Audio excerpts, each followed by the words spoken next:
A chance encounter with a stranger. I am working on starting my own company. This means that even though I have several people working for me, I am personally overworked and underpaid. And I can't even complain about that because I'm the boss. Nevertheless, it should pay off 100-fold in the long run. Being obsessed with work is death to any meaningful relationship. If you're dating someone, they expect you to spend some quality time with them, and I seem to be chronically short on time. This means that any relationships I have are temporary, as long as they are friendly, but they aren't going anywhere. I had a rare day off, and while in between relationships, I decided to go for a walk at a nearby nature preserve. There were several reasons for this. It was a little chilly on the beach, I needed to stretch, and the nature preserve was a great place to meet interesting people. By interesting, I mean single, female, and probably available. You could stumble across groups wandering the trails, and often the odd person would come across who didn't mind pleasant company, or even mine if there was no one else around. I pulled up to one of the starting points and my timing was excellent. Just as I was parking, a couple buses pulled up and dropped off a couple walking groups. I just naturally signed up with one of the party, and we headed up the trail. This is where my luck stopped. There must have been at least half a dozen attractive young women at the party that I would have been happy to get to know better, but they all seemed to have boyfriends tied up. There were also a few slightly older, i.e., older than me, women and a few teenagers. While I didn't mind chatting with the slightly older ladies, I didn't get that opportunity. One of the teenagers glanced at me. Why she chose me, I have no idea. There were several sturdy young men in the group, and judging by the hostile looks I received, I'd say they were more than willing to accompany young Brianna. She had other ideas. Brianna was between 18 and 20 years old, and if I were to hazard a guess, I'd say in the upper end of that range. But with makeup these days, I wouldn't bet on it. She was your typical cheerleader or prom queen. Beautiful face and fantastic figure. One of your blue-eyed blondes who has a string of men drooling over her. The kind of girl a guy takes one look at and realizes he's out of his class. Like I said, she latched on to me, slumming around and talking. God, how she could talk. I was right about her age 18, right about her being a cheerleader, wrong about her being prom queen, and just about everything else I needed to know about her. Several of the young men in the group tried to divert her attention away from me, but they were completely unsuccessful. From my perspective, this was both good and bad. It was good because it was very flattering to my ego to have such an attractive young creature hanging on my arm. She almost tripped on the trail and decided she needed my arm for support. Too bad, because she was too young and naive. Heck, I needed a young lady I could get into bed with. Not one I thought I should send to bed. Seeing that there were several young men available who would be only too happy to help soothe Brianna's feelings, I decided that some mild shock tactics should get her to hurry to safety. Brianna, you did say you were 18, didn't you? I asked innocently. Yes. Why did you ask? Oh, it's just that being 18 means you're an adult and you play fair, I remarked. I beg your pardon? Fair play? For hunting and love. See where the path branches off ahead? I will take you down the left fork to a nook I know. Once there, I'll take off your clothes and make love to you, and you'll have to finish the walk crooked-footed. Oh, okay. Okay? Did she just say, okay? Talk about being caught off guard? I practically offer to sleep with her and she accepts? I apologize? Did you just say, okay? Well, yes. Isn't that what you wanted? I have to admit that I kind of had an idea that you were still young, I admitted. Are you sure you know what you're agreeing to? Well, yes, but I have to be an ex-girlfriend someday, don't I? I'm also pretty sure I understand your intentions. I was shocked. Nice young ladies just didn't act like that. I suspect Brianna caught my surprise as she continued to explain. Look at me, she said. I am young and beautiful. I have a wonderful personality and great social skills. I have a lot of friends, but that's all they are. Friends. All the good boys look at me and think I'm not in their class and don't try to date me.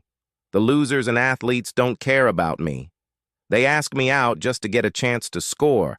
I don't date them because you never know how some of these knuckleheads might decide to distinguish themselves. I would take my life in my hands to date any of these freaks." She took a deep breath, looking a little disgruntled. "I figured I'd find someone cute and let him seduce me. That way I'd know what love looks like. And maybe I could project that knowledge and get some of the more reasonable guys to date me. I'm not looking for a life partner, but I do want to find a decent guy. Someone smart and not afraid to get a damn job." "Okay, I can see where you're going with this, but why choose me? I mean, the offer I made wasn't exactly subtle." "No, it wasn't, was it?" She giggled. "Hey, get behind the bushes so I can make love to you, bistro. A real smooth line. That's what showed me you're basically a nice guy." "Explain. I'm confused."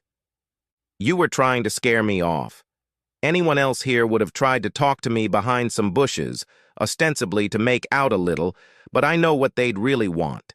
Trying to chase me away showed me that you were a responsible person who wasn't going to take unfair advantage." "No, because I agree, and I know what you're going to do, at least in theory." Brianna stopped completely, and I had to stop too. She pointed down the path. "We're at a fork in the road. Are you going to lure me into a secluded corner to use my poor naked body while I cry and wail and beg for mercy?" I took her by the elbow and moved on, down the left fork. "I'm pretty sure I can handle the naked and adorable part of this scenario," I admitted. "Somehow I have my doubts that you can handle the crying, wailing, and pleading for mercy." To my horror, she immediately burst into tears. "What? Wait, you don't have to come with me," I said very quickly. The nasty little witch smiled radiantly, and her tears magically disappeared. "I think you'll find that I can handle crying and wailing if I feel it's necessary. I'm taking acting and drama classes and getting good grades, I assure you." "Give me a heart attack. Why don't you do that? Perhaps you'd be better off studying medicine. Then you could give first aid to your victims." "Huh. I just proved you have a soft heart, and you know it." I took her hand and put it against my body. She blushed and hurriedly removed it. "Okay, maybe," she admitted. "One point in my favor." We continued up the trail some more. I did know of a nice thorny corner further up this trail. A young lady had shown it to me one day.